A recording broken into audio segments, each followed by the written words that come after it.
Hi, this is Lori Rizzo with Aristaios Whippets. I have my bitch Queenie who is ready to have puppies, so I thought I would show everybody what I do for my puppy room. The first thing I want to note is this is an 1860 farmhouse. It's oil heated, really tough to get the whole house up to like 72. So I do use space heaters. I have try to buy the safest ones I can, and I never leave them on when I'm gone. This is one space heater. I also have another space heater, which is a kind of a visual fireplace, but it works really well. And those are the two that I have in the room, and I try to keep the room somewhere around 72. I think that's fine. I don't move it up to 80 or 90. I found the dogs don't like it. So let's go to the puppy area. This is the puppy cleaning area, and I've got a grooming table, which I've used for this. I've got a little puppy area where I can set the puppies. It's actually a bed, so it's recessed, and then I have incontinence pads on top of it.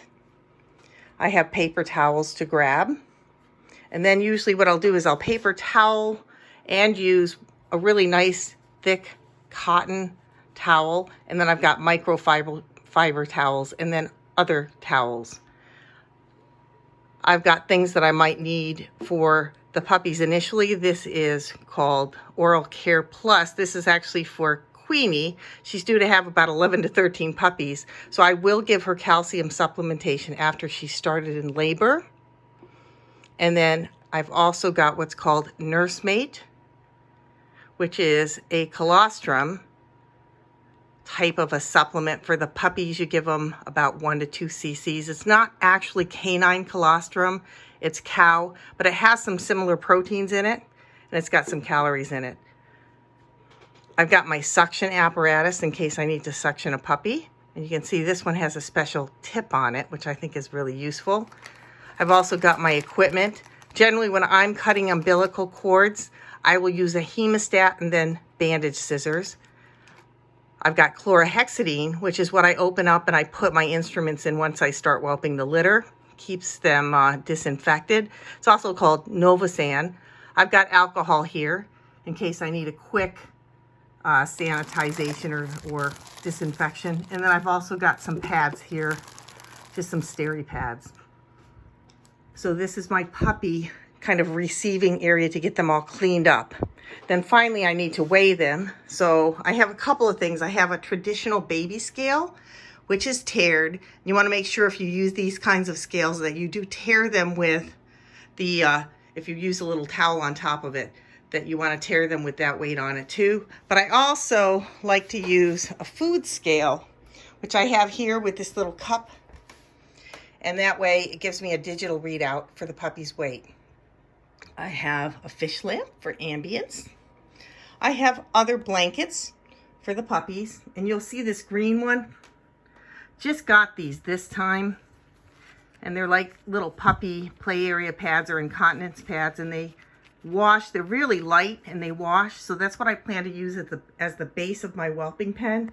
And then I've got a softer blanket. Of course, I've got something to write down the information on the puppies. I usually record their sex, their weight, their markings, and anything else. If I have to give them something, they're difficult to resuscitate, that kind of thing. I've got disposable incontinence pads. And then I've got my thermometers. Now I just bought a Vicks one, which I really like to use. I'll always buy a new thermometer right before I have puppies. This one reads in 2 seconds, which is great. And it's got a flexible rubber tip, so it's comfortable. And so that's what I've been using. In these 2 containers, I have puppy feeding materials. I have the Dr. Brown's Preemie and Ultra Preemie nipples. I also have the Wonder nipples in a couple of different sizes, and I have feeding tubes. So I have all 3. I also do have some of the formula, the puppy formula, like Esbalac, but I have a goat's milk base that I got from Revival, and I really like that. Up here, got a little bit of honey just in case I need to give some to Queenie. And then I've got lubricant, which I use for the thermometer. And I've got bleach water. I always keep that around no matter what. And then over here, I have my setup in case I want to set my camera up on a suitcase. And then I've got a doggy bed, which I had Queenie on, but I pull that out when it's time for her to whelp. I have my area, where I've got my lounger chair from my living room, and I've got my little work area with my computer. Now I've got the puppy warming area where, with a lot of puppies, if you're feeding them or rotating them, you want a nice area. This is a crate that I have gone ahead and I put a cover on it, and then I put blankets, and underneath here I actually have a warming pad. So I have a heating pad underneath here. Now the problem is nowadays all the heating pads, they automatically shut off, so you got to check them, and I don't like to put them on any higher than low if I can help it, because you don't want the puppies to get too warm. The other thing is I don't use the heating pad underneath the entire container. I put it under half, and that way if the puppies are getting too warm, I can see they're moving away from it, and sometimes, you know, I'll turn it off, especially when they get older. And once again, I've got my heater. I've got books in case I get bored, but I will never be bored with puppies. And then here's my Whelping Pen. This is a Joan Art. I really like these. I have both the Whelping box and the puppy weaning pen too, which I haven't set up yet. I won't set up until they're about 3 weeks old. Then I've got Queenie here. Now the way I set up my Whelping Pen is it's got the pig rail with it that comes with the kit. But on the very bottom is that pad I told you about, the puppy pad. I've got incontinence pads on top. Then I've got a blanket, a thicker blanket, like a down comforter, and then I've got a really thin blanket. So while she's whelping, I generally put her on this, and that way this soaks up stuff quite a bit, and then I can pull everything off. Once I have the puppies though, I don't put a lot of blankets in there because I don't want the puppies to get caught up in the blankets. I try to keep it relatively flat. Another thing I've done, and you can't really see it very much, but I've got electro kennel, which is one of those outdoor kennel warming pads. And I put this right up against here because, once again, the walls in my house are pretty cold. This warms the plastic in the Whelping Pen.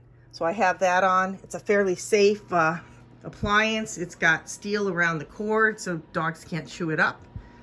And so that's my setup. Hi, Queenie.